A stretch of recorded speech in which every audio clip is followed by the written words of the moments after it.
नमस्कार, मैं हूं आपके साथ नेहा दुबे। एपीएन के लोकप्रिय कानूनी प्रोग्राम लीगल हेल्पलाइन में आप सभी का स्वागत है। इसमें हमारे कानूनी विशेषज्ञ रोजमर्रा की जिंदगियों की समस्याओं से जुड़े कानूनी मसलों पर आपकी शंकाओं का समाधान करेंगे। आप फोन करके कानूनी राय ले सकते हैं। आज हम आपको जालसाजी से जुड़ी जानकारी देंगे, साथ ही जालसाजी से जुड़ी कानूनी समस्याओं का समाधान भी करेंगे। जालसाजी एक ऐसा अपराध है जिसमें किसी अन्य व्यक्ति या संस्था छलने के साथ प्रयास के साथ ही एक लेखन में फेरबदल भी किया जाए। जालसाजी जो है इसके लिए फर्जी दस्तावेज इसमें शामिल है।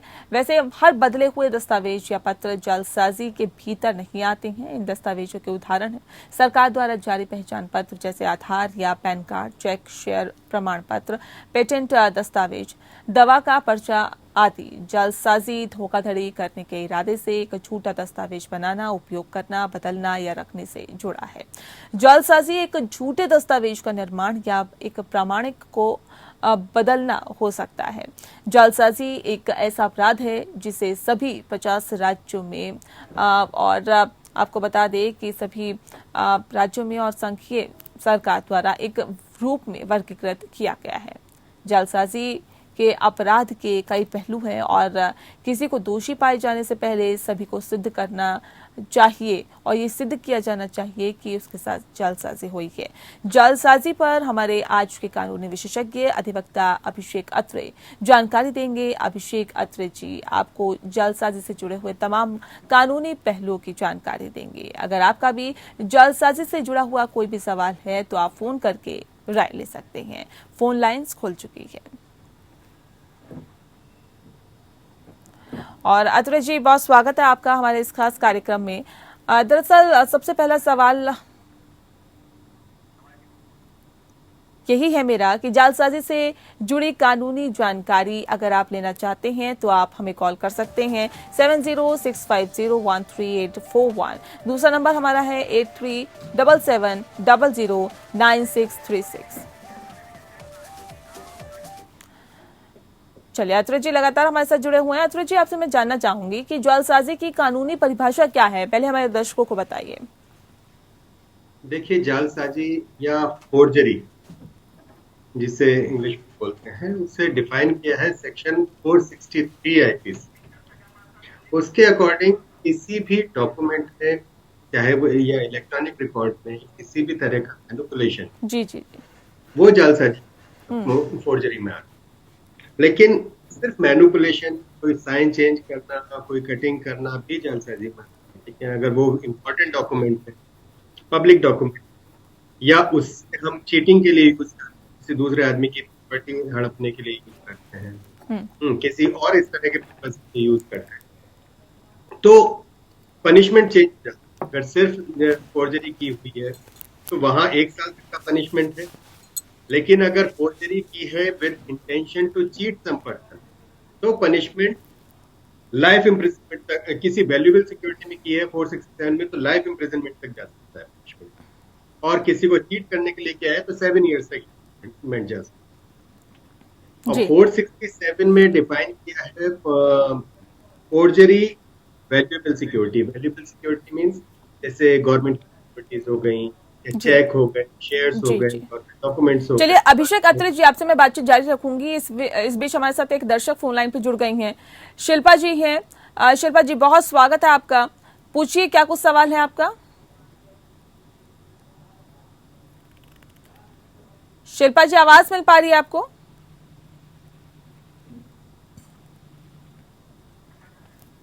लगता है संपर्क टूट गया है। आप अपनी बातों को पूरा करिए अत्रे जी।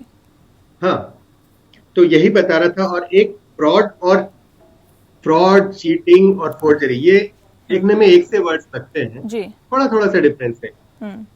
फ्रॉडुलेंट हमारे आईपीसी में डिफाइन किया है सेक्शन 25 में।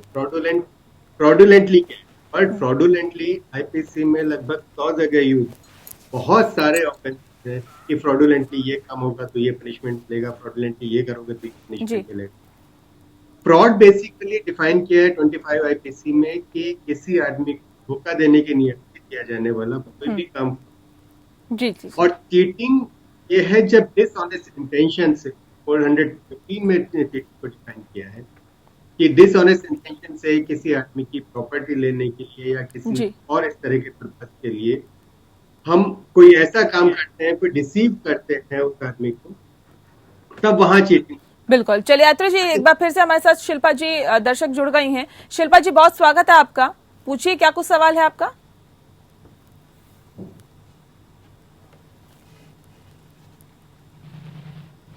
शिल्पा जी, आवाज मिल पा रही है आपको? नहीं आ रही है। जी, लगता है शिल्पा जी के पास आवाज नहीं पहुंच पा रही है। बहरहाल, आपसे मैं अत्रे जी जानना चाहूंगी, क्या ये अपराध है? ऑनलाइन फ्रॉड होने पर कानूनी कार्रवाई आखिर कैसे की जा सकती है? हाँ, कानूनी कार्रवाई करने के लिए तो सबसे पहले पुलिस में कंप्लेंट करनी पड़ेगी। जैसे ही तुम्हें पता लगता है तुम्हारे साथ कोई अपराध हुआ है, कोई चीटिंग हुई है, तुम्हारा कोई नुकसान हुआ है, किसी आदमी ने किया है फ्रॉड करके या चीटिंग करके, फॉर्जरी करके, जी। तो कंप्लेंट पुलिस में कंप्लेंट करेंगे। सबसे पहले तो पुलिस एफआईआर के लिए कोशिश करेगी। हम्म। पुलिस इसे अगर एफआईआर नहीं रजिस्टर करती है तो 155 सीआरपीसी में हम डीसीपी को या कमिश्नर तक वहां अपनी बात पहुंचते हैं, वहां कंप्लेंट करें। वहां भी नहीं होता है 56(3) में हम कोर्ट में जा सकते हैं मजिस्ट्रेट के पास कि हमारे इस केस हमारे कंप्लेंट करने के प्रति एफआईआर रजिस्टर नहीं हुई, तो वहां से ऑर्डर। जी। फर्जी तरीके से अगर भूमि बेनामी या फिर यूं कहें कि जालसाजी होने पर क्या कुछ किया जा सकता है? किस तरह की सजा का प्रावधान है? किस तरह का जुर्माना होता है इस पर? देखिए, उसमें वही 7 साल तक का इम्प्रिजनमेंट हो सकता है, क्योंकि जी। किसी को चीट करने की नीयत से अगर फर्जी बेनामा उसकी प्रॉपर्टी हड़पने के लिए कोई चीटिंग की गई है, तो वहां 7 साल तक का पनिशमेंट हो सकता है। हम्म। तो उसके लिए प्रोसीजर तो वही है, जैसे ही तुम्हारी नॉलेज में आता है तुम्हारे साथ कोई फ्रॉड हुआ है, तो उसके साथ बिना देर किए तुम्हें सबसे पहले तो पुलिस में कंप्लेंट फाइल करनी पड़ेगी। क्रिमिनल केसेस में डिले भी एक बहुत महत्व रखता है कि ज्यादा डिले नहीं होनी चाहिए। जिस दिन तुम्हें नॉलेज हो तुम्हें तुरंत अप्रोच करना चाहिए। ये जी। सोचते ही नहीं रहना चाहिए कि हाँ मैं कंप्रोमाइज कर लूँ इससे या हम बातचीत कर लें। सबसे पहले कंप्लेंट, अपने जी। आप को सेफ होना, हम्म। कंप्लेंट करने के बाद आगे बढ़ना। उसके बाद भी कंप्रोमाइज तो किसी भी स्टेज हो सकता है, लेकिन कंप्लेंट करना। और अब आजकल तो ऑनलाइन भी कंप्लेंट हो जाती है। हम्म। जैसे ऑनलाइन फ्रॉड होते हैं तो साइबर एक्ट से जुड़े साइबर सिक्योरिटी से में कई बार ऐसा है कि फेसबुक आईडी बना के पैसे मांगने शुरू कर देते हैं। हम्म। तो तुरंत साइबर क्राइम में आप गूगल पे सर्च करोगे, साइबर रिपोर्ट का ऑप्शन आ जाता है। गवर्नमेंट ऑफ इंडिया की वेबसाइट पे भी आता है, स्टेट्स की वेबसाइट पे भी है। साइबर क्राइम पे रिपोर्ट तुरंत करनी चाहिए। जी। और इसी तरह बाकी पुलिस स्टेशन हर आदमी जाके तो अपनी कंप्लेंट लिखना चाहिए। जी। और कोशिश करें कि अपनी सारी चीजें राइटिंग में लिखी है, हमारे साथ क्या क्या हुआ है उसकी एक समरी बनाए, उसके बाद तो उसको लेके चाहिए प्रॉपर डॉक्यूमेंट। जी। जी। जी। अतुल जी, आपने फोन की बात की है कि फोन के जरिए जैसे फेसबुक के जरिए अकाउंट को हैक कर लेना, या फिर मैं बैंक अकाउंट की भी बात करूंगी सर, उसको भी हैक करने का आजकल कहीं ना कहीं जो सिलसिला है वो भी लगातार जारी है। इस पर भी मैं आपसे बात करूंगी क्योंकि एक बहुत महत्वपूर्ण सवाल है जो मुझे लगता है कि तमाम जो दर्शक है वो जानना चाहेंगे। लेकिन इस बीच हमारे साथ एक दर्शक फोन लाइन पर जुड़ गई है, पूजा दिल्ली से। पूजा जी, बहुत स्वागत है आपका, अपना सवाल पूछिए।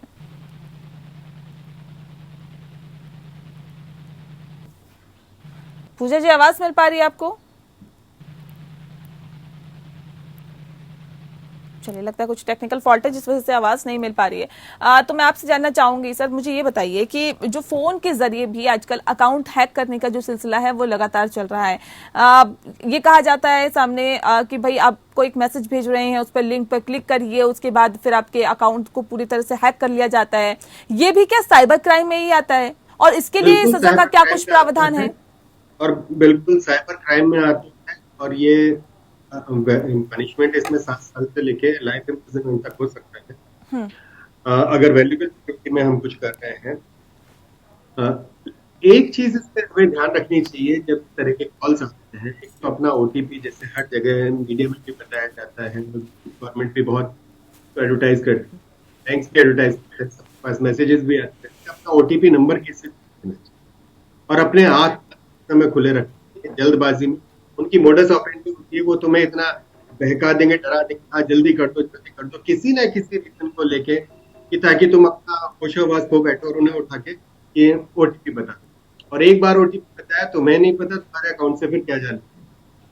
कई बार तुम्हारे क्रेडिट कार्ड क्लोनिंग हो जाती है, क्लोनिंग करके वो एटीएम से बार बार पैसे निकाल लेते हैं। तो ये तुम्हारे अकाउंट से पैसा जा रहा है, ये साइबर क्राइम तो है ही है। जी। उसके लिए बहुत सारी कोशिश कर रही है। अब जैसे ये फोन वाला है, इस तरह का अभी मामला मेरे सामने आया, तो हम गए थे साइबर क्राइम में, हमने बात की। उन लोगों का पुलिस भी जल्दी से कुछ नहीं बिगाड़ पा रही, क्योंकि वो दूसरे फर्जी आईडी पे लिए हुए सिम कार्ड्स होते हैं। जैसे दूर दराज के गांव में वो जामताड़ा एक सीरीज आई थी, उसमें गलत नहीं दिखाया था, उसी जी। तरह से वो मोटर अप्रेंडिस उसकी वही है। फर्जी आईडी पे उन्होंने वो फोन सिम कार्ड इशू कराए। जैसे कोई राशन वगैरह देने के लिए आते हैं, वो लोगों का अंगूठा लगा होता है, बेचारों को पता ही नहीं होता यहाँ अंगूठा लगा, सिम कार्ड इशू है। इतने सारे सिम कार्ड होते हैं, और वो दूर दराज में पगडंडी से रास्ते जाते हैं, कहीं पेड़ पे बैठ और जी। वहां बैठ के फोन करते हैं। हम्म। और उसके बाद नई मिट्टी के अंदर वो सिम कार्ड निकाल के दबा देते हैं। हम्म। तो वहां तक पुलिस पहुंच के भी कुछ नहीं कर। हम्म। तो जी, अतुल जी, आपसे मैं साइबर जानना चाहूंगी, बहुत बिल्कुल सारे जाहिर साइबर तौर क्राइम पे इंडिया के ये बाहर से कवर हो। जी, बिल्कुल कुछ कह। बिल्कुल बहुत गंभीर विषय है और इस पर जाहिर तौर पे बहुत डिटेल में बातचीत की जानी चाहिए, क्योंकि दर्शक भी जानना चाहते हैं, समझना चाहते हैं कि अगर उनके साथ फ्रॉड हुआ है या फिर किसी ने उनके साथ फ्रॉड किया है, जालसाजी की है, तो आखिर वो इससे किस तरह से निपटे, क्या कुछ करें, किस तरह से एक्शन ले, कैसे पुलिस में जाएं, क्या कुछ रिपोर्ट दर्ज करवाएं और कैसे आगे कानूनी कार्रवाई वो करवा सकते हैं, कानूनी लड़ाई लड़ सकते हैं। क्या एक जालसाज या फ्रॉड कंपनी जिस पर जालसाजी का आरोप है वह अपने ग्राहकों के खिलाफ कानूनी कार्रवाई कर सकती है क्या? अपने ग्राहकों के लिए मैं समझा नहीं। नहीं, जिस अगर पर अगर नहीं, अगर कोई ऐसी कंपनी जिसके ऊपर आरोप है कि वो फ्रॉड कर रही है या फिर जालसाजी कर रही है, तो ग्राहक उनके खिलाफ कार्रवाई कर सकते हैं या फिर यस, यूजर्स ग्राहक उनके खिलाफ बिल्कुल कार्रवाई कर कर सकते। सकते हैं क्या? उनके लिए तो कंपनीज के केसेस में तो और ज्यादा इजी हो जाता है केस फाइल, जी। क्योंकि कंपनी की एक आइडेंटिटी होती हम्म। है। कंपनी रजिस्टर्ड होती है, रजिस्ट्रार ऑफ कंपनीज में उसके डायरेक्टर्स का भी तुम्हें पता होता है। हम्म। और एक सात आदमी के साथ चीटिंग नहीं करती कंपनी, जब करती है तो बहुत सारे लोगों के साथ चीटिंग करती है। तो वहां पुलिस अटेंशन भी ज्यादा पे करती है। हम्म। 2 करोड़ से ऊपर के ऑफेंसेस बन जा रहे हैं, तो इकोनॉमिक ऑफेंसिंग में चला जाता है। मीडिया भी उसे हाईलाइट करती है, तो जल्दी से वो लोग अरेस्ट भी करती है। छोटे मोटे 20-20 हजार के क्राइम होते रहते हैं लोगों के साथ, तो जल्दी से उन केसेस में हाथ डालती है ना, अरेस्ट करने की कोशिश करती है। लेकिन अब एक साथ 100 करोड़ का क्राइम, तो पुलिस भी हरकत में आती है और अरेस्ट भी जल्दी करती है। इसके साथ ही उधर कंपनीज एक्ट में भी प्रोविजन है, वहां पे भी अप्लाई कर सकते हैं। कंपनी कोर्ट्स अलग बनी होती है। जी। एक सीरियस फ्रॉड इन्वेस्टिगेटिव ऑफिसर होता है कंपनी केसेस, कंपनी। तो जी। हाँ, वो डिफरेंट लेवल पे काम होता है। लेकिन हाँ, कंप्लेंट जैसे ही तुम्हारे साथ फ्रॉड हो रहा है, एक राइटिंग में कंप्लेंट देना हर आदमी को पड़ता है। जी, चलिए कि अतुल जी, कंपनी इस पे हम बातचीत जारी रखेंगे। एक और दर्शक हमारे साथ फोन लाइन पे जुड़ गए हैं, पूजा है दिल्ली से। पूजा जी, बहुत स्वागत है, सवाल पूछिए अपना।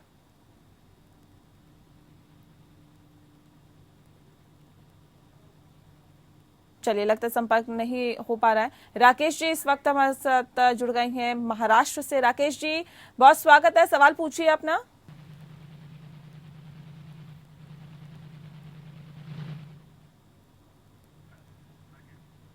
लगता है सारी बिल्कुल, लगता है कुछ टेक्निकल फॉल्ट है जिस वजह से आवाज नहीं पहुंच पा रही है। तो आप अपनी बात पूरी करिए अतुल जी। हाँ। अच्छा, कंपनीज के मामले में तो ये हो गया कि बड़ी कंपनीज होती हैं, वहाँ कंपनीज एक्ट में एनसीएलटी के प्रेजेंस है, वहाँ सेक्शन 9 में किसी को डिफ्रॉड फाइनेंशियल क्रेडिटर्स की कैटेगरी में, तो वो लोग उनके कंपनी को वाइंड अप कराने का, कंपनी को इंसॉल्वेंसी में ले जाने का प्रोसीजर भी अपना सकते हैं। वहां वहां अलग होता है। लेकिन यहाँ एक इंपॉर्टेंट चीज मैं आपके माध्यम से बताना चाहूंगा कि चीटिंग और फोर्जरी दोनों में बेसिक डिफरेंस है। चीटिंग में सिर्फ 7 साल तक का पनिशमेंट है, लेकिन लाइफ इम्प्रिजनमेंट है 467 में। फोर्जरी ऑफ वैल्यूएबल सिक्योरिटी, अगर बिल में या किसी पब्लिक डॉक्यूमेंट में के डिविडेंड लेने के लिए बैंक डॉक्यूमेंट्स में फोर्जरी की जाती है, तो वहां इम्प्रिजनमेंट लाइफ इम्प्रिजनमेंट तक जा सकती जी। है। तो इसलिए इस तरह के कई ऑर्गेनाइज क्राइम भी होते हैं। पूरा ऑर्गेनाइजेशन बना के अब जी किसी कार्ड की क्लोनिंग करना इजी नहीं होता जी हटाने के लिए। हाँ, तो ये ऑर्गेनाइज ढंग से ही काम किए जाते हैं। जी जी जी। तो यहाँ पे हमें कंप्लेंट करना तो जरूरी है, हम्म। और पुलिस को भी और साइबर क्राइम को भी बहुत ध्यान से काम करने की जरूरत होती है। कई बिल्कुल बार बिल्कुल। इंडिया के ऐसे केसेस में सर मुझे बताइए कि ऐसे केसेस में क्या धारा 420 के तहत आपराधिक मामले दर्ज होते हैं, और क्या इसमें बेल हो सकती है या नहीं हो सकती है? किस तरह के केसेस होते हैं? नहीं, नॉन बेलेबल ऑफेंसेस होते हैं, और बेल देना कोर्ट का डिस्क्रिप्शन होता है। वो बहुत सी चीजें फैक्टर्स पे डिपेंड करता है कि उसके अगेंस्ट एविडेंस क्या आ रहा है। अगर एविडेंस नहीं तो बेल हो जाएगी, हम्म और अमाउंट कम है बेल मिल जाएगी। हम्म। लेकिन अगर ज्यादा हो तो जनरली बेल नहीं मिल सकती जल्दी से। जी। ऐसे केसेस में सर, जब कंपनी किसी यूजर्स के साथ या फिर ग्राहकों के साथ यूं कहे कि फ्रॉड करती है, जालसाजी करती है, क्या ऐसे फ्रॉड से पीड़ित को आरोपी कंपनी से मुआवजा मिल सकता है? क्या इस तरह के केसेस भी सामने आए हैं? पहले अपना नुकसान की भरपाई हो जाए, जी। उसके बाद मुआवजे की बात करें। हम्म लेकिन मुआवजा लेंगे कितना? कंपनीज, जैसे पिछले दिनों काफी केसेस इस तरह के आए। बहुत सारी जो बिल्डर कंपनीज हैं, कंस्ट्रक्शन कंपनीज, उन्होंने फ्लैट्स बनाने शुरू किए, एक जमीन लीज पे ली। नोएडा में इस तरह के केस हुए हैं। एक जमीन लीज पे ली, उस पर एडवर्टाइजमेंट निकाला, लोगों ने पैसे इन्वेस्ट करना शुरू किया एक एक फ्लैट के लिए, जॉब के लिए। उसके वो जो पैसा इकट्ठा हुआ, उन्होंने दूसरे लैंड में लगा परचेज कर ली। परचेज किया, वो भी लीज पे ली होती है। अल्टीमेटली लीज पे अगर है तो प्रॉपर्टी तो अथॉरिटी की है, उसका भी उन्होंने पैसा नहीं दिया होता। दूसरी लैंड लीज पे ली, वहां पैसा डाइवर्ट कर दिया। अब इनके पास ना तो इस प्रोजेक्ट को, फर्स्ट प्रोजेक्ट को पूरा करने का पैसा मिला, और जब हम्म इनकी रेपुटेशन खराब होगी तो दूसरे प्रोजेक्ट में भी पब्लिक ने पैसा नहीं लगाया, हम्म। उनका वो प्रोजेक्ट भी ठप हो गया। हम्म अब लोग कहाँ जाएंगे? हम्म। वो लोग तो अपने आप को इंसॉल्वेंट बना के किसी न किसी आदमी से पिटीशन कंपनी में फाइल करा देंगे कि हमने, कंपनी इंसॉल्वेंट हो गई, इंसॉल्वेंसी की प्रोसीडिंग शुरू हो जाएंगी इंसॉल्वेंसी कोड में। जी। मगर प्रॉब्लम ये है, लोग पैसा वसूल कहाँ से करेंगे? बिल्कुल वहां एक प्रोडक्शन खुला होता है बिल्कुल, कि ये जिस एक बड़ी समस्या हो जाती है कि लोग पैसा वसूल कहाँ से करेंगे। अथुरा जी, ये भी मुझे समझाइए कि गैर कानूनी तरीके से बनाई गई प्रोडक्ट की नकल करके ही बाजार में उतारना, जैसे अगर कोई ब्रांडेड चीज है उसकी नकल करके बाजार में उतारती जाती है और उसको सेल कर देना, इस पर क्या कानूनी प्रावधान है अगर इस पर रिपोर्ट दर्ज करवाई जाती है तो? और किन धाराओं हाँ, के तहत मुकदमा दर्ज वो होता है? भी 463 काउंटरफीट करने के लिए, अगर सील काउंटरफीट करते हो तो 472 लगता है, और उसमें भी लाइफ लाइफ इम्प्रिजनमेंट लगता है। जी तो प्रोविजंस तो यही चीट फोर्जरी के यही एप्लीकेशन होते हैं। जी 420 में चीटिंग, 463, 467, 468, 471, यही सारे प्रोविजन। जी। लेकिन आम पब्लिक को उतना डीप में जाने की जरूरत नहीं। सबसे पहले तो उन्हें कंटेंट इकट्ठे करना, उनके साथ किस तरह से फोर्जरी, हम्म। और ये देखना पुलिस का काम है, फिर एडवोकेट का काम है, उस पर कौन कौन से लॉ एप्लीकेबल होते हैं, किन किन ऑफेंसेस जी जी जी। चलिए हुआ अत्रे है। साहब, बहुत स्वागत, बहुत शुक्रिया आपका। आपने बहुत तफसील से बताया कि आखिर किस तरह से, अगर आपके साथ जालसाजी हुई है या फिर आपके साथ फ्रॉड हुआ है, तो आप किस तरह से उससे निपट सकते हैं, या फिर कानूनी रूप से किस तरह से आप अपनी मदद कर सकते हैं, किस तरह से कानूनी रास्ता अपना सकते हैं। इसी के साथ लीगल हेल्पलाइन में इतना ही। मुझे दीजिए इजाजत। नमस्कार।